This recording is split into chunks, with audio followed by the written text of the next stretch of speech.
Mic check 1 2. Mic check 1 2. 1 2 1 2 1 2.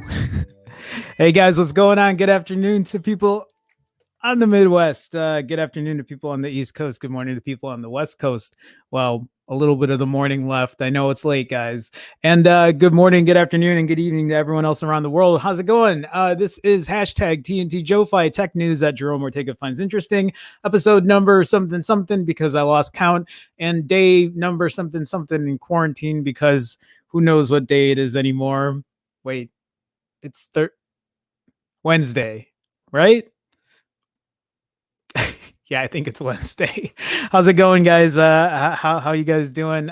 Nice to see you guys here. We have kind of a slow tech day today, but that's okay. We can have a conversation, right? We can sit here, we can talk about tech, we can see what else is going on. But before I do, let me go and say hi to everyone hanging around. If you're still here in the chat, Brian, welcome to TNT JoeFi. Hey, Brian, welcome to the stream, man. Glad you can make it as always. Y 2019. Hey, Y, how's it going, man? This phone looks like a better S20 Ultra from the looks of the camera. Are we talking about the Vivo X50 that I posted? If that's what you're saying, yeah, I agree. I can see that there. Anyway, Y, welcome to the stream. Raf B, yo, Raf, what's going on, man? How's it going? Welcome to the stream. Nice to see you again. Why do I feel like, I don't know, I feel like I'm too low. You see how my mouth covers the I don't know. Something seems different today. Everything seems the same. I didn't change anything. Anyway, Raf, welcome to the stream. Glad you could make it. Y says, hello, got an idea for the Pixels, the 5 and 5 XL with the 768G and the 5A with the normal 765. There are enough changes. While I would love to see that, I might have some not great news for you about the Pixel 4A or the Pixel 5. I don't think it's going to be coming with the 765G, but I do have an article on that, so we're going to go over that. I mean, I'll stay hopeful, and fingers crossed that they come out with the better chipset. But from the looks of it, I don't know if they are. So anyway, we'll get into that. So let's get started though. And the first thing I want to talk about is 5G. Guys, I've been harping on this for a while, but there is a new article out today from VentureBeat. Okay, so this article from VentureBeat is titled "National Advertising Review Board Tells AT&T to Stop 5G Evolution Ads." And if you guys don't know what they're talking about, they're talking about this little 5G symbol that sits atop your phone. And a lot of this is talking about how 5G is not a thing. It's fake 5G. It's confusing consumers, and it's just another way for a company to use some of their marketing spiel, you know, to either lie to their customers or whatever. But let's talk about it. So last week, the Better Business Bureau's National Advertising Division blasted Verizon for misleading customers with 5G advertisements that exaggerated the scope of the carrier's network. And we're going to get into that. I talked about this again last week, a move triggered by rival AT&T. Today, AT&T is being held accountable for its own misleading 5G marketing, as the BBB has recommended that the carrier stop its controversial 5G evolution advertising, which it began in late 2018 to blur the line between 4G and 5G as it began to upgrade its network to newer standards. I don't know who has AT&T, but if you guys see that 5G little logo on top of your phone, I'm pretty sure it's a bunch of horse shit. So, and it looks like the Better Business Bureau is starting to crack down on that. Unlike the Verizon decision, which Verizon said it would appeal, today's AT&T decision comes after the carrier lost an appeal process with the BBB's National Advertising Review Board. Based on challenges brought by T-Mobile, the NARB said that AT&T should discontinue references to both 5G evolution and 5G evolution. What? Isn't that the same thing? Anyway, 5G evolution, the first step to 5G, because it's not the first step to 5G, because it's not 5G. Don't call it 5GE. Don't use 5G evolution if it's not 5G. Why would you do that? Okay, when it was undisputed that AT&T's 5GE was not a 5G network. So yeah, fuck you, AT&T. Don't call it that. That's not what it is. AT&T's decision to mismarket its late-stage 4G LTE advanced cellular service as 5GE created measurable confusion with U.S. consumers, as surveys have continued to indicate that customers wrongly believed that their 4G phones were 5G capable after AT&T began its branding campaign. Imagine all those people who went around telling everyone that they had 5G on their phones when they didn't. I mean, and that's not their fault. That's AT&T pulling this kind of bullshit out here. I mean, call it something else. At least still call it 4G. Don't call it, call it 4G plus or whatever. Call it something other than 5G. Unlike competitors, the carrier convinced both Android phone makers and Apple to display a 5GE indicator on phone screens when devices connected to AT&T's LTE advanced towers, creating the impression that consumers were getting a better experience on AT&T than on rival networks. Though real-world tests suggested otherwise. Sprint sued AT&T in federal court over the marketing, but quietly settled the dispute months later. I wonder how they quietly settled that dispute. The NARB also noted that AT&T's claims of 5GE being, quote, the first step to 5G suggested that 5GE was already delivering on some of 5G's promise, with an even more robust 5G network to come at a later time. What a bunch. This is why I hate companies doing stupid shit like this. Clearly the message the carrier wanted to convey. However, the panel said 4G LTE isn't actually delivering early 5G technology, so AT&T was misleading consumers with that language as well. While AT&T said that it, quote, respectfully disagrees, why would they disagree with that? They're outright lying to the consumer. It will apparently comply with the decision. Of course you need to comply with the decision.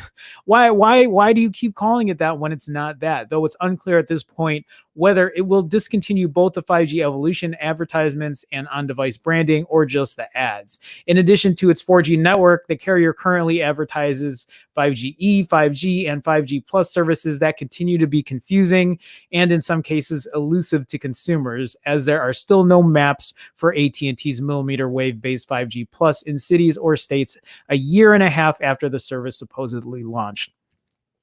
All right, let's continue on. This is another part of this article, or at least in terms of 5G, in terms of like these big telecoms duping you into thinking it's 5G. This article from Droid Life says reports confirm you'll never connect to Verizon's fastest 5G network in the world.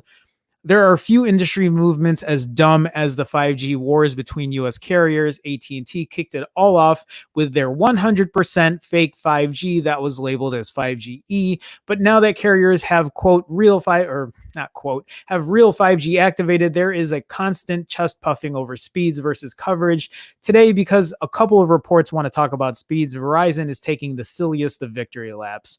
Both Root Metrics and OpenSignal released 5G speed performance data this week, both of which name Verizon as the fastest 5G carrier in the land. Let's just cut down to the chase here. If you look at this, it shows that in the US, 5G coverage or 5G speeds are incredibly fast using Verizon's network. That looks good in terms of this graph. But if you really look at it, even says here impressive. No, it is until all 3 paragraphs later in that same report, we get this piece of info. It says, do you see it? Here, let me zoom in and add fun annotations. So if you're looking at this legend here, it's saying 5G availability. So the availability to use this crazy speed up here, here's the availability for people to use it in the US. 0.5%. 0.5%. Nobody is even no one's even available to use it except this lowly percentage number, which is probably even lower than that. Verizon's 5G, the fastest in the entire world, its availability to 0.5% of 5G users. Root Metrics shows similar availability, which you can see below, while Verizon 5G in LA and Philly is closing in on 700 megabits per second speeds. They found it only available 0.49% and 0.21% of the time. In Minneapolis, 5G was available for 0.05% of testing. 0.05% of testing. We know that Verizon placed its early bet on 5G millimeter wave, the type of 5G that struggles to form a stable connection through your hand, a window, the rain, or if you walk a block away from a tower. We also know that it is the fast part of 5G that can produce multi-gigabit speeds if you take away all the interference. So is it yes, or is it fast? Yes, it's incredibly fast.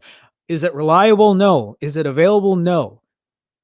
So it's hard to market that, but they're going to market it because that's what's going to get you to, shell out more money. While T-Mobile and AT&T are trying to build out their sub-6 networks to create a stable, widespreading 5G network you might actually connect to, Verizon has not done that yet. Instead, they are building out city block by block with 5G millimeter wave, hoping that I don't even know what that plan is, to be honest. At the pace they are currently on, I'm not sure the percentages above are going to come up much anytime soon.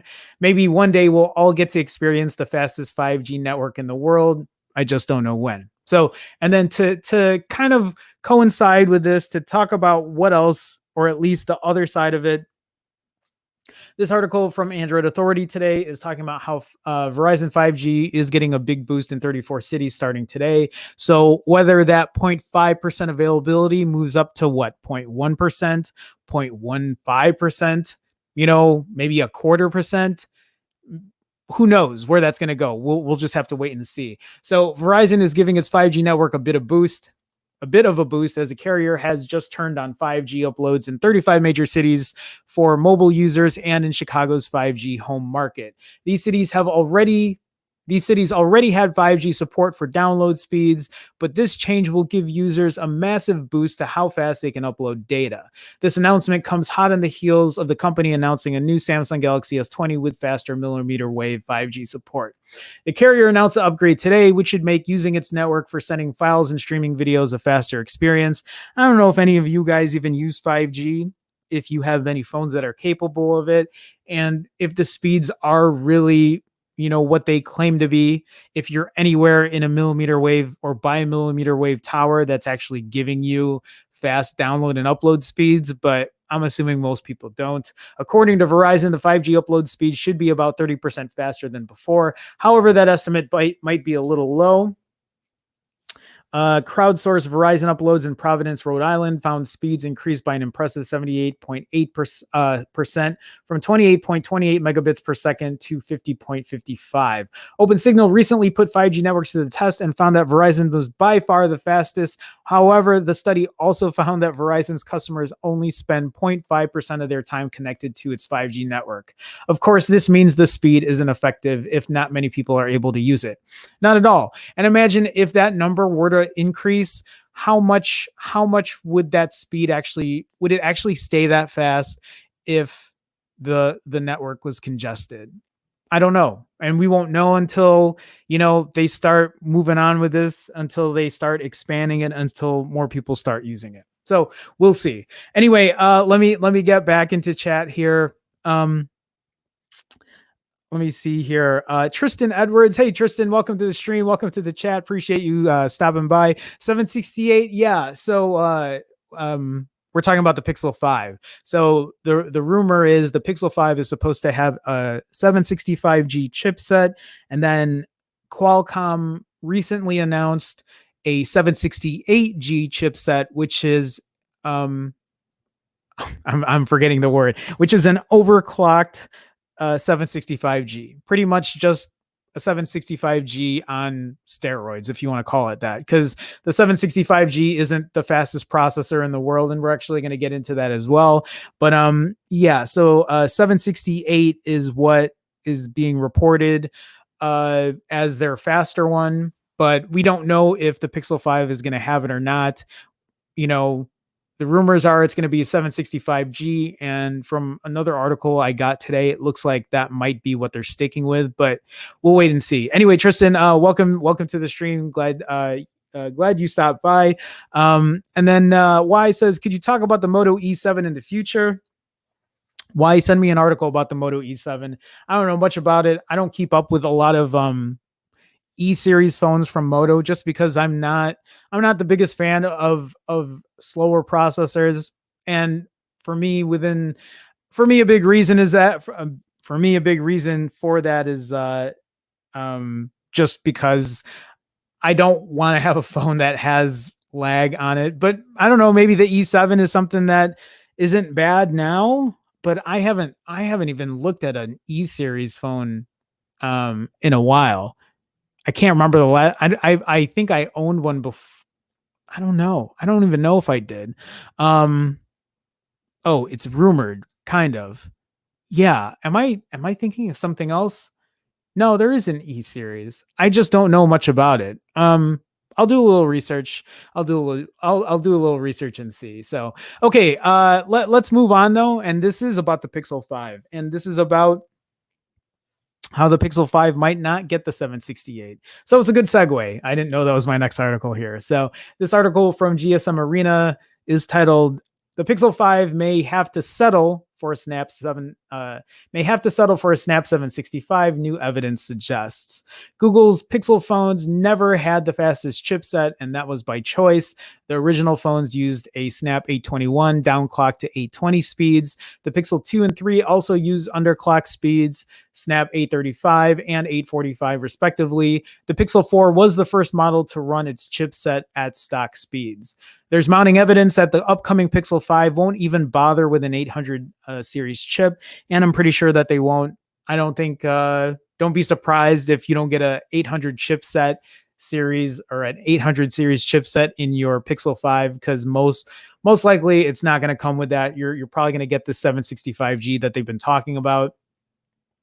To be clear, it could be any of the 765, 765G, and 768G, since they are all just different bins of what essentially the same hardware, differing mainly in the CPU and GPU clocks. I heard no matter which one you use, it's pretty much plug and play. So I think if Google wanted, they could maybe move to the 768G, but if they've already been producing this phone, if it's already in pre-production or it's already in production and they just haven't released it yet, then it's going to be the 765 because the 768 is just newly released, right? So, oh, I'm sorry. I'm thinking of the Pixel 4a. Excuse me. The Pixel 4a is going to have a Snapdragon 730, but we're going to get into that. So yeah, no, there's still time. There's still time that Google could release the 768G in the Pixel 5.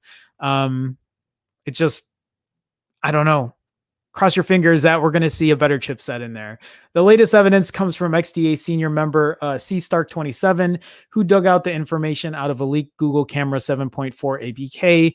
The info confirms that the Sunfish model, the Pixel 4a, will use a Snapdragon 730, which is what we have been reporting, or at least I've been reading, and we've talked about this for a while. And then it says here, presumably Pixel 5 and Pixel 5 XL will use one of the 765 variations. And the Pixel 4a is reportedly aiming for a $350 price and the 128 gig version, and possibly a $300 for the 64 gig one. Oh, yeah. Oh, that's right. So there's a, I forgot about that. There's a possibility that the Pixel 4a could come at a $299 price point for the 64 gig version.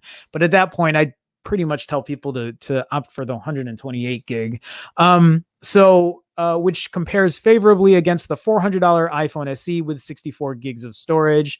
The Snapdragon 730 chip has very nearly the same CPU and GPU, and an older modem compared to the Snap 765. Early benchmarks show solid performance comparable to the Galaxy Note 10 Lite, not bad at $350. However, the Pixel 5 is expected to cost twice as much, $700. And that's and I've said this, you guys know this, I have an issue with this price. I think $700 is too expensive for a Pixel 5 with a Snapdragon 765, 768.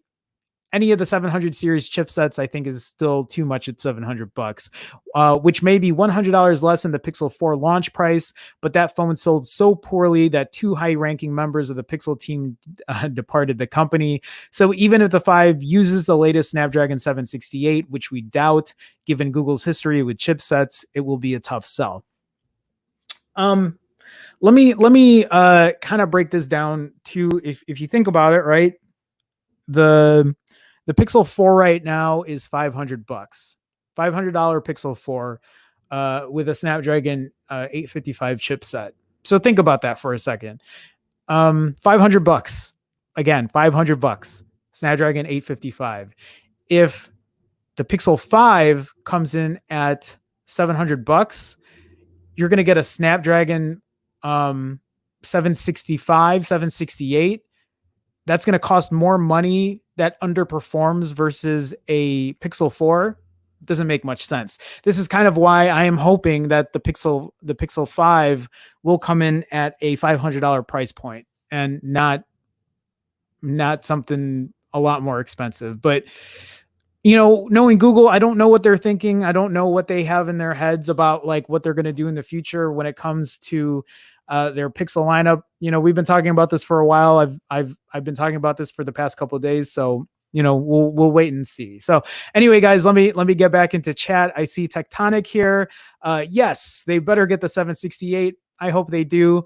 My fingers are crossed as well, but knowing Google, I don't know. Anyway, welcome to the stream, man. Welcome to the chat. Nice to see you in here. Y2019 says, if it has a 765 and starts at $699, it'll flop harder than the 4. Yeah, because it's also going to be underperforming. I don't know. I really don't. I hope it doesn't price that much, but we'll see. Paul, hey Paul, how's it going, man? Welcome to the stream. Welcome to the chat. Appreciate you stopping by. I still hope the XL will have the 865. I'd love to see it. I would love to be wrong when it comes to this. I would love for someone to be like, told you Jerome was going to come with an 800 series chipset. I would love to see that. And we'll wait and see. That's my hope too, but I don't know. Lonky Games, hey man, how's it going, man? Welcome to the stream. Have a good day, Jerome. Thanks, man. I usually watch the replay of the stream in the morning, but it's always fun catching it live. I appreciate you stopping by. I appreciate you being a member of the channel. You too, Paul. Appreciate it a lot. Glad you could make it, even if it's just for a little, just to catch it live. Otherwise, I hope you do have a good day as well. And I'll catch you in the replay. So nice to see you, though, man. Nice to see you. Okay. Brian says here, would you rather have a 765 and 5 years of updates, or an 865 and have 3 years of updates, hoping updates will keep it running smooth? That's a really good question, and that's a good way to bring up a question like that as well. The only question is, if a 765 could give you 5 years of updates, do you think that a 765 would still perform smoothly even if they tried to support it over 3 years? I mean, I don't know. That's genuinely why I'm asking, and actually, that's a really good segue into my next story here. But that is a good question. I just don't know. Even 4 or 5 years down the road, if a 765 could still perform well, even while getting updated in terms of performance. But maybe it could. Y says, I think if the XL gets 865, it'll probably ditch that branding. Maybe Google Pixel 5 Pro to copy Apple. Maybe.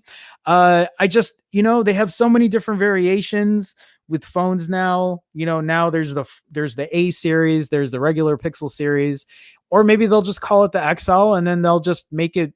Well, I don't know. You might be right. Maybe they'll call it a Pro or a Plus, or I don't know what they're going to call it. Who knows? But you know what? Let's actually get into this next story, because it's actually really interesting, because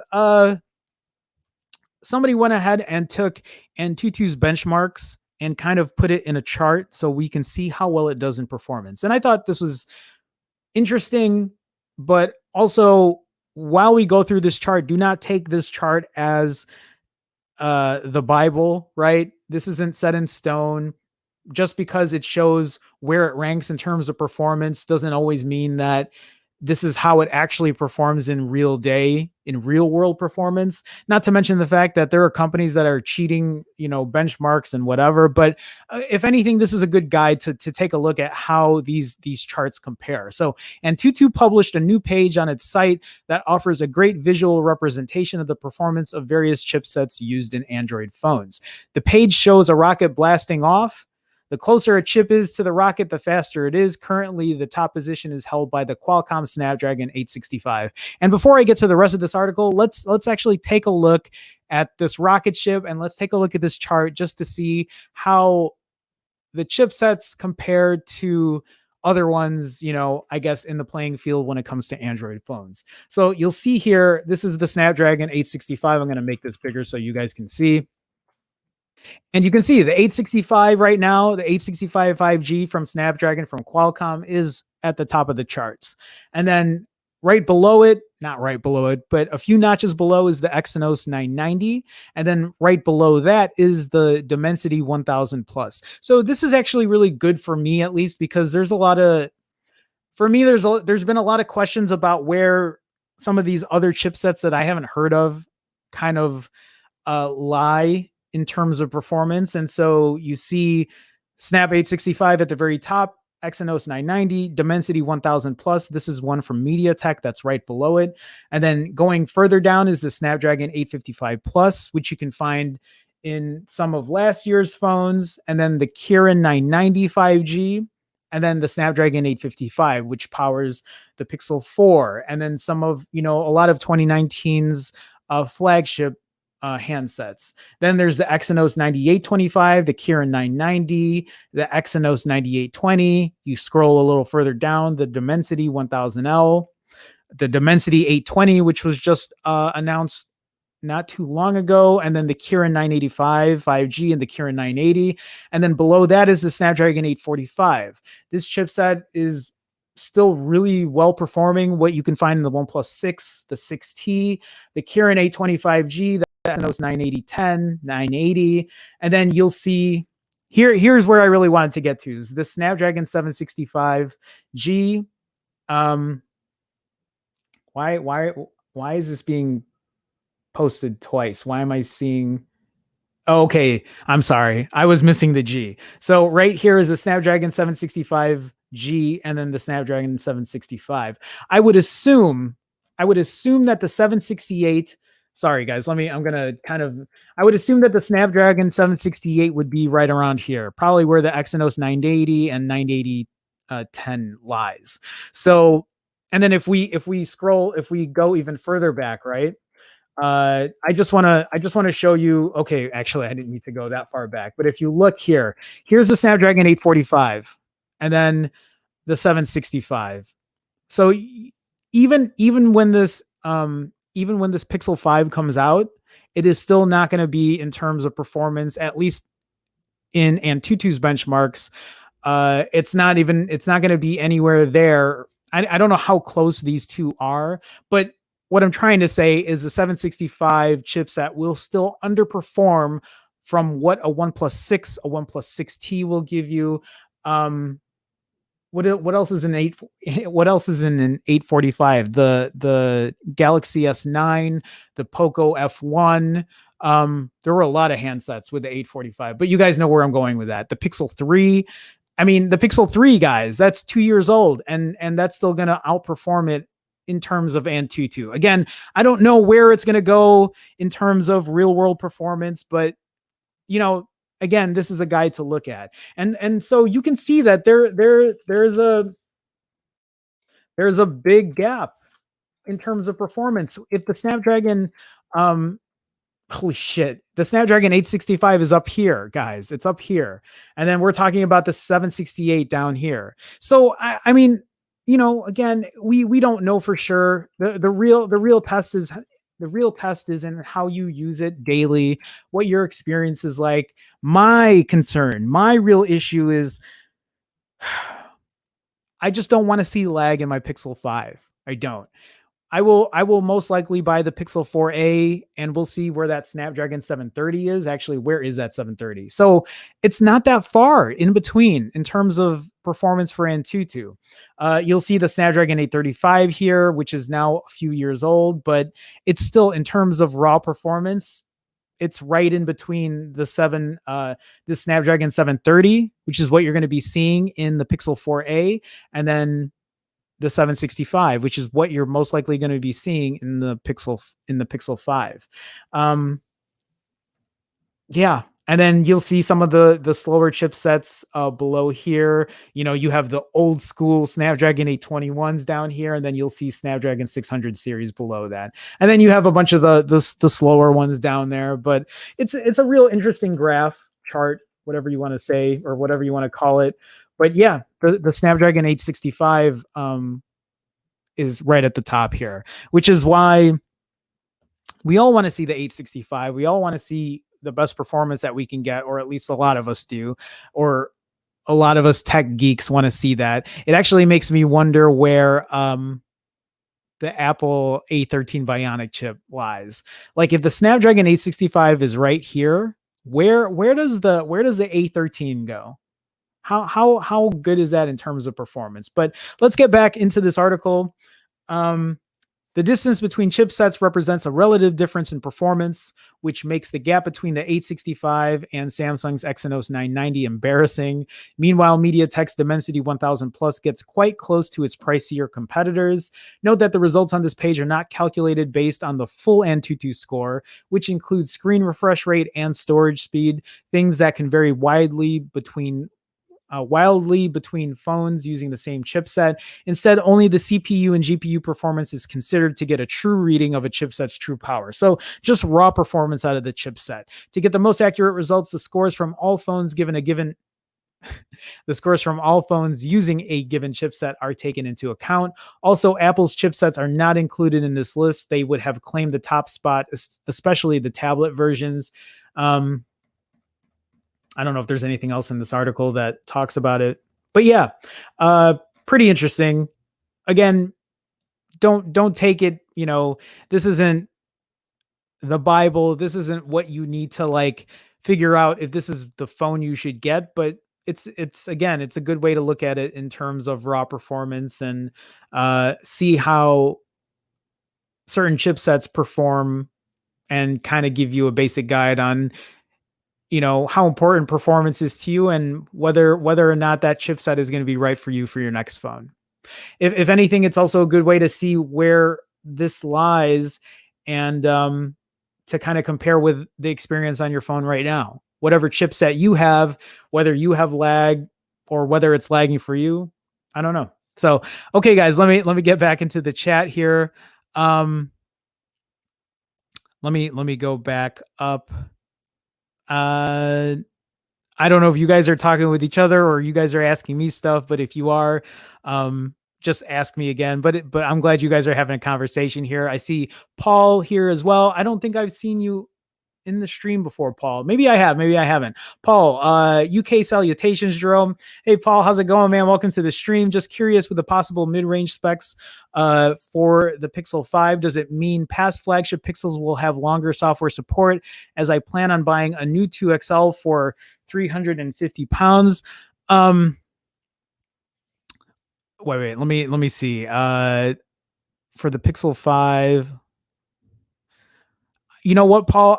To be honest with you, I think Pixel is going to stick with their 3-year plan. I don't know. I know Brian had brought up the 5-year thing, but I don't know if Brian just brought that up as a question or if Brian knows something that I don't.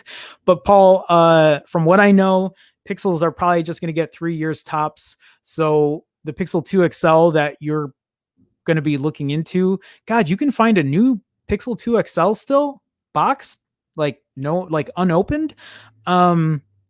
That's probably going to be rounding out its 3-year support. It's going to get its last year of Android and then this year, and then that's it. I'm pretty sure. Although and I'm sorry, I don't know what 350 pounds is offhand in US dollars, but I'm assuming, whatever, if it's a good deal for you, that's great. But yeah, I don't know. Okay, Brian says just a question, no insider info. Okay, I was just curious. I wasn't sure. But yeah, Paul, I think as far as software support, I don't think you're going to get anything more than 3 years from Google. I mean, unless they plan to change that, knowing Google, knowing how kind of they go one way and then they go another.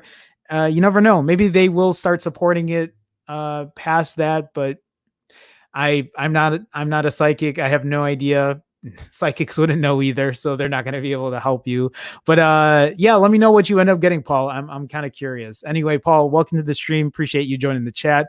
All right, guys, let's move on here and let's talk about this Vivo flagship.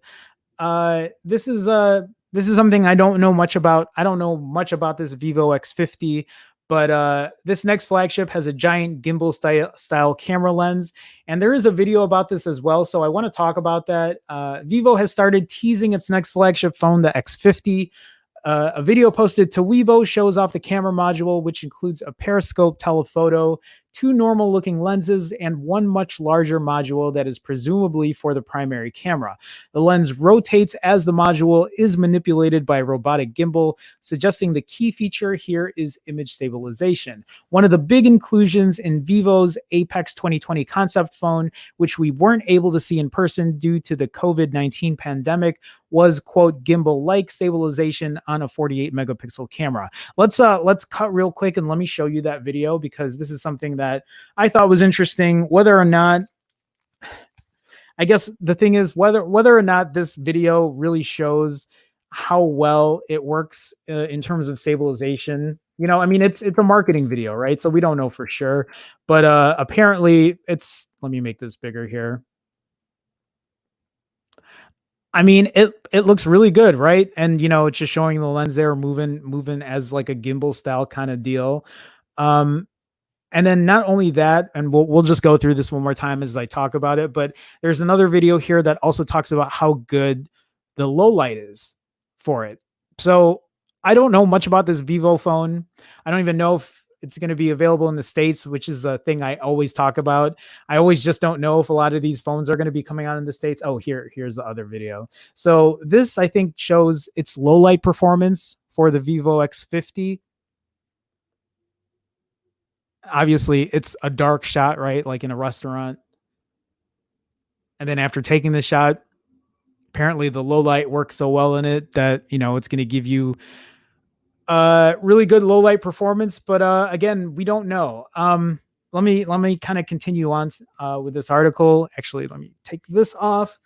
Um, Vivo said the design was inspired by chameleon's eyes and is 200% more effective than typical OIS. That's a big statement to say that it's 2 times better than OIS, allowing for longer nighttime exposures and smoother video. It looks like the X50 will be the first commercial deployment of this idea. Another teaser video touts the camera's low light ability. I don't know if, yeah, there is a little more. The Apex 2020 also had a unique periscope zoom system where the lens elements actually move, enabling genuine 5 to 7 times optical zoom. Other phones with periscope zoom lenses like the Galaxy S20 Ultra really just have long prime lenses and rely on software scaling to handle interim focal lengths. It's not clear, however, whether this new periscope design will make it into the X50. The camera module says 16 to 135 below the lenses, which could just describe a periscope prime of 5 times the focal length of a 27mm primary camera. It's possible that the X50 could use Samsung's new ISOCELL GN1 sensor, which was just announced yesterday. A Vivo product manager posted about the new sensor on Weibo, highlighting its 1/1.3-inch size and 2.4. I keep forgetting what that is, that symbol. I should know that, doing photography, equivalent pixels. The GN1's large physical size together with Vivo's advanced stabilization tech could certainly explain the unusually big primary lens on the X50.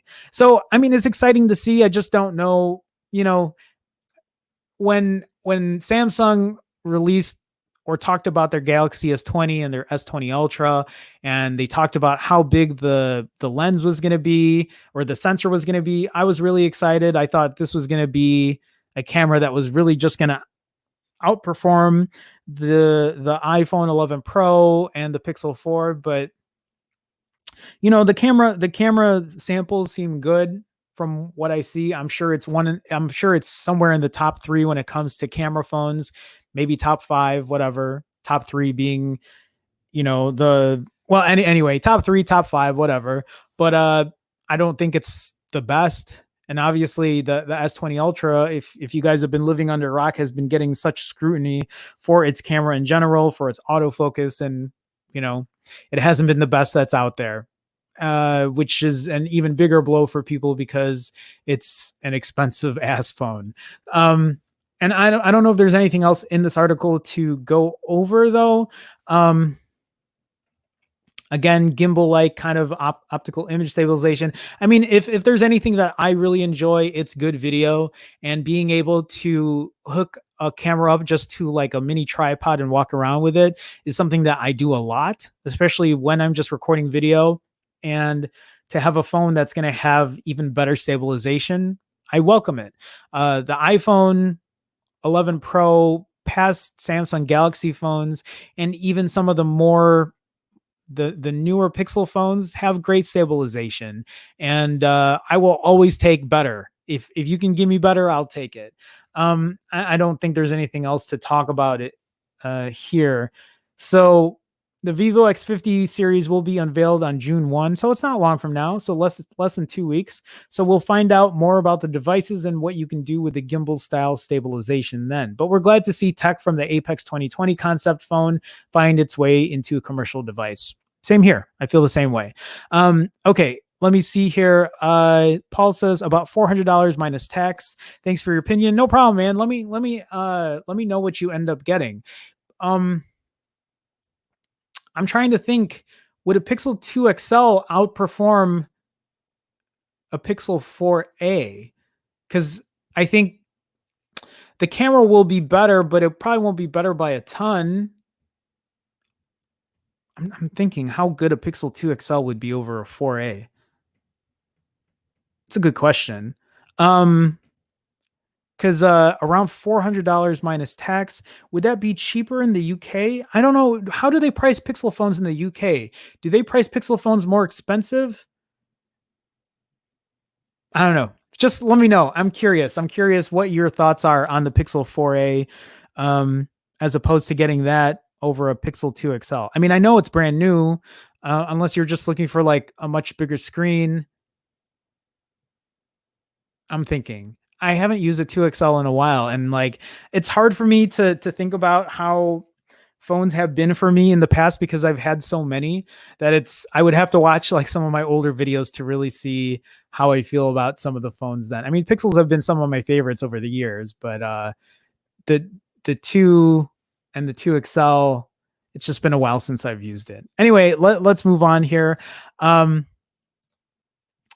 This article from Android Central is talking about the OnePlus Z. This is some news we've talked about in the past, but I haven't had a chance to really go over it, or at least not go over it, but to find some news on the OnePlus Z. So this article from Android Central is talking about a budget-minded OnePlus Z is necessary to win back longtime OnePlus fans. It's time to get back to basics. So the OnePlus 8 Pro, starting at $900, is no longer representative of the classic OnePlus phone that earned the company its early recognition. Even the OnePlus 8 at $700 is pushing the limits of what a traditional OnePlus fan is willing to pay for one of its phones. I've talked about this all the time, or many times, guys. The OnePlus 8 at $700 is overpriced. OnePlus 8 Pro, I mean, that might not be overpriced if you compare it to what other phones are out there right now that compare with similar specs to the 8 Pro, but still really expensive. I think even the fact that right now, I think the Samsung Galaxy S20 you can get right now for $800. So it's cheaper than a OnePlus 8 Pro at this point. Anyway, if you jumped on the OnePlus bandwagon a few years ago because of its solid phones with almost too good to be true prices, I'm one of those people. My first OnePlus phone was a OnePlus 3. The OnePlus of 2020 is basically unrecognizable. And that's why I don't own a OnePlus 8 or an 8 Pro, because it's so goddamn expensive. OnePlus is now in the same situation as so many other companies. It needs to fill in the newly created void underneath its ever more expensive flagship phones with a value-focused offering at a lower price. But in the case of OnePlus, it's even more necessary because of just how rapidly its phones increased in price. If you, like most people, only upgrade your phone every 2 years, you bought a OnePlus 6 for only $530 and are now being asked to spend 30% more on a OnePlus 8, which isn't its top-end model like the 6 was, which is crazy. 70% more on an 8 Pro. While there's no disputing that the OnePlus 8 and perhaps the 8 Pro in particular are incredible phones that really do challenge the top-end competition for less money, that isn't really the point. And even then, it doesn't, I really don't think they're, for me though, the camera is one of my biggest differentiators. For me to even say, to justify the price, it has to beat the iPhone 11 Pro in terms of its camera quality. Then I can take a look at it and be like, yeah, you know what? Maybe the price is there because it could compete, at least in the camera department here. But I don't see that from what I've seen in camera samples and camera reviews. I just don't think that the OnePlus 8 Pro is still anywhere in the ranks of where the iPhone 11 Pro is, or even the Pixel 4. OnePlus fans don't just buy OnePlus phones because they're a great value against the quote overpriced competition. They also brought them in part because they were historically just downright inexpensive. Yes, a lot of people bought, me included, bought a OnePlus phone not only because of its price, but because of how good its performance was and how stock like Android was on it. It doesn't matter if the OnePlus 8 Pro is a better value than the Galaxy S20 Plus because it's $300 less. Ultimately, the 8 Pro is still $900, and that's too much for many people to consider spending. At the same time, if you're a OnePlus fan, there's a chance even the $700 for the OnePlus 8 is too much. I'm in that boat. I think it's still too much. Also, to see it in China and India price at $565-ish, $575 is, for me, is even when I see that you can get a OnePlus 8 for $125 less in China or India, makes me even want the OnePlus 8 less. It's like, well, why would I pay $700 then when I know you could even get it cheaper overseas? Yes, I know I don't live there, but it just makes me think that they could have priced it similarly here in the States. Um, and it's a core reason why I advocated at the end of my OnePlus 8 review that people should just buy a discounted 7T instead. And I've also said this before, you can get a 7T right now for $500. If you want something that's stockish Android, really well performing, just a clean, no nonsense phone, a 7T for $500 is a phone that's hard for me not to recommend to people. OnePlus already had this idea nearly 5 years ago with the OnePlus X. It was an ill-fated phone that failed for multiple reasons, but showed where OnePlus had its focus: a multi-device, multi-tiered strategy. The nominal figures feel crazy in today's context, as the OnePlus X was just $250 and the same generation flagship OnePlus 2 was $380. But the percentages matter here. The X was roughly 1/3 cheaper than the phone above it. 1/3 less than the $700 OnePlus 8 would put the OnePlus Z at $465, and it's no surprise that the rumored pricing right now is between $400 and $500. That would make the OnePlus Z basically the same price as the OnePlus 5 when it launched 3 years ago. Arguably the peak of OnePlus flagship killer fandom, and it would be an excellent price point to retain or win back the OnePlus fans that care dearly about price when shopping for their phone. And that's the thing is the OnePlus Z, if it wants to compete in that market, it needs to hit that $400 to $500 price point, just because that's where the other competitors lay right now. If they plan on pushing that price to $600, I just think they're going to have a harder time selling something like the OnePlus Z, especially if they're planning to put a Dimensity MediaTek chip in there. Although now the reports are saying it might be using a 765. And if it does, then it needs to price it properly. OnePlus has clearly kept a majority of its price-conscious fan base, even as its prices have risen considerably in the past 5 years, and it's impossible to measure how many it's saved by adding much-requested features. But it's also lost many of those fans to other scrappy companies that are providing better value at lower prices, and it'll be poised to lose more as those who bought into the OnePlus 7 series look for an upgrade next year, only to be faced with the same sharp jumps the OnePlus 6 owners are seeing today.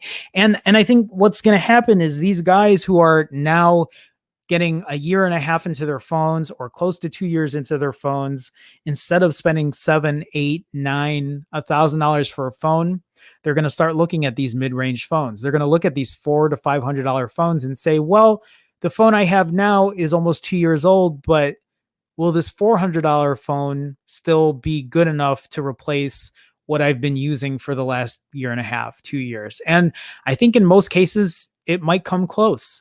I was just telling this story yesterday about my friend who has a OnePlus 5, and he doesn't necessarily have a reason to get rid of it, except for the fact that the battery is dying. Halfway through the day, his battery's about halfway done, even without doing anything on the phone. And so he asked me yesterday about getting a Pixel 4a. And I said, yeah, that might not be a bad idea. That might be something that might be worth it to you, especially because he's somebody that prioritizes a camera over a lot of other things lately. He likes stock Android. He likes a good camera, and price is important to him. And I think the Pixel 4a might be up his alley. I'm at the last paragraph here. All indications are that the OnePlus Z will launch at a really solid price, but then again, so did the OnePlus X, and well, that was a complete failure. Obviously, the second part of the equation after you hit the proper price point is to deliver a really good phone for the money. And that's where a lot of these companies, I think, are starting to compete. But OnePlus has a great track record of doing just that. Let's just hope that it hasn't forgotten how to deliver at a lower price after a few years of working with substantially bigger budgets. And yeah, we'll see. We'll see if it does. Okay, so this next article I have here is just for anybody who's looking for maybe a good deal right now. And again, another article from Android Central, but cheap Android phone deal. Get an LG V40 for just $300 today only. Android phones come in all sizes and prices, but if you're looking for a cheap Android phone that still offers great specs and will perform well, look no further than this. Right now, Best Buy has the LG V40 ThinQ unlocked Android phone on sale for $299 as one of its deals of the day. This means it's a temporary price drop, and this happens to make it the most affordable price around the web right now, beating deals at B&H elsewhere. I don't know if you have to activate the phone, though, because that's usually what Best Buy does, and then you have to add $50 to it if you don't. This unlocked phone will work on all of the major US carriers and most of the MVNO options as well. All you need to do is pop a SIM card in, add your accounts, and you're good to go. So maybe not. That's actually not bad. $300 for a new LG V40. It has a 6.4-inch display, 6 gigs of RAM, 64 gigs of internal storage, and is powered by a Snap 845 processor. The V40 ThinQ has 5 cameras, 3 of which are on the back and 2 of them on the front. On the back, it has a standard ultra-wide and telephoto lens, while the front has a standard and wide-angle lens. We compared it to the S9 Plus and concluded, making a decision in a vacuum, purely phone versus phone, I like the V40 more than the Galaxy S9 Plus. I land on LG's side with the cameras and software and find the other small differences to be inconsequential. But give me a $150 discount and it's near impossible to turn down the Galaxy S9 Plus in that scenario. When it launched, the phone sold for $949, which is a whole lot more expensive than today's $330 price tag. Even in recent months, it has sold for as much as $600. If you're in the market for a decent phone for yourself or need something for your kids, this is an option. This is an option that you should seriously consider. Yeah, at $300, as long as there's no weird activation fee or whatever, I think $300 for an LG V40 is pretty good. I've never owned one, so I can't speak on personal use for it, but with a Snapdragon 845 chipset with 6 gigs of RAM, 64 gigs of internal storage isn't the most, but $300 is a good price point. I think it would be good enough for an unlocked phone. And then as to close it off, since we're talking about $300 phones, I thought I would talk about this as well. And this is a new phone that's being released from Huawei, the Honor X10 5G. Everything but the kitchen sink for under $300.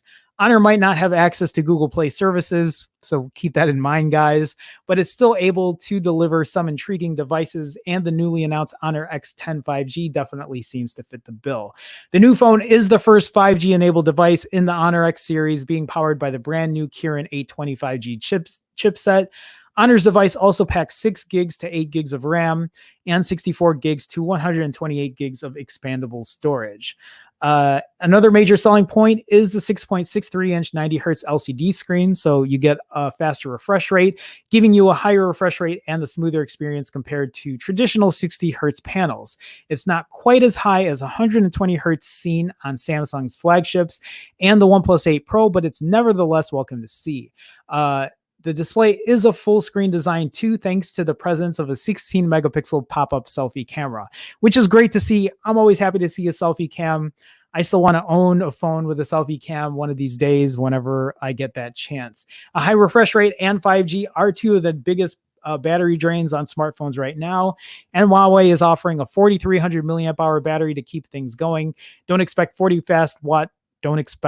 watt fast charging here as seen on the P40 series, as you'll need to make do with 22.5 watt top-ups.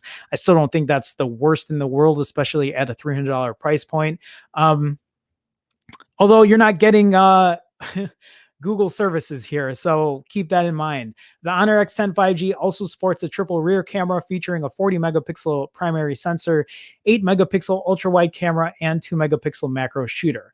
The 40 megapixel camera features an RYYB filter, much like Huawei's flagship phones, which should result in much improved low light quality, picture quality compared to rival devices. Honor says it'll retail at 1899 yuan, $267 for the 6 gig 64 variant. And then if you want like their high-end model, $338 US for the 8 gig RAM, 128 gig option, which isn't bad again at all, but again, no Google services. The company hasn't disclosed whether the device will leave China. It sucks. It sucks reading about these phones that are such low prices and I can't buy them here in the States. But it certainly seems like a great mid-range 5G option if the lack of Google support doesn't put you off.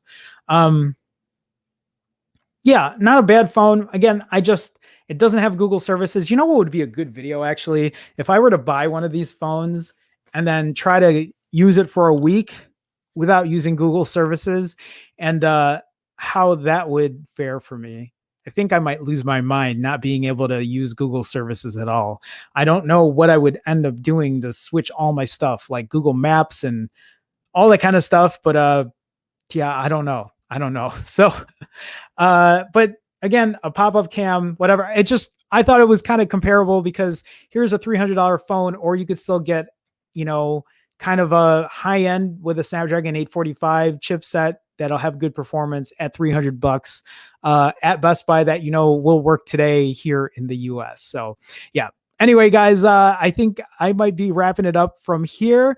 Real quick, guys, I do want to thank everybody for stopping by, but real quick, also, if you guys haven't had a chance, please feel free to like the video. Liking the video helps me in an algorithmic kind of way, aka I think it helps people find the stream. If you guys haven't already, feel free to subscribe if you're not a subscriber. I stream Monday through Fridays at around 12 p.m. Central or 1 p.m. Central, which is where it's been lately. I've been streaming around 1 to 1-ish. Today was 1:30 p.m. Central, I think. But either way, I do appreciate you guys stopping by. I appreciate you guys being in chat, talking with everybody in here as well. Let me actually get into that chat. Sorry. Paul says 4A is good, but I like new old flagship models as they offer more value and still hold their own as it's made by Google. Nothing beats stock Android.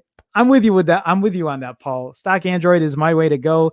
UK prices are usually higher than US prices. So I'm assuming even if the Pixel 4a comes out, it's probably going to be priced more than what we can get here in the States. So I totally hear you. Let me know then when you get that 2XL and how you like it. What are you rocking now? If you're using old school phones, what are you using now? I'm just curious. Y says, my next messages will be my hopes for the 5 lineup. Yeah, let me know. Let me know what your thoughts are on that. Brian says, good thing is the V40 has a micro SD card slot. I forgot that as well. It's not something I talk about because it's not something that I use often, but that's a good point. That's a good point. Okay, so and then last, just one more selling point here, guys. I do offer a membership as well on my channel. If you see people in the chat, if they have green in their name and they have a red Chicago star next to their name, that's because they are a member of my channel. And you can do so for as little as 99 cents a month. It helps support my channel, but also you get to have that red Chicago star next to your name. You get to use custom emoji. And then you get your intro, you get your name on the intros and outros of all of my live streams. So if you don't know how to do that, you just click the join button, or you can go to, I'm trying to pull it up here, youtube.com /phone Jerome /join. Otherwise, I think that's it, guys. I do want to thank everybody again for stopping by. Appreciate it. As always, I am trying to stall here as I try to put the outro for you guys. Oh, real quick too, I haven't had a chance, and I don't think he's in chat today, but I do want to thank Ronaldo. Yesterday during my outro, he ended up upgrading his membership to the Predator status. So Ronaldo, if you're watching this on replay, appreciate the support. Appreciate it a lot, guys. And I think that's it. So I do have the outro queued up, so I'm going to leave it at that. Guys, I will be back tomorrow streaming 12 p.m. to 1 p.m. Central. I'll see you guys then, hitting the play button. Have a good one, guys. See you then. Later.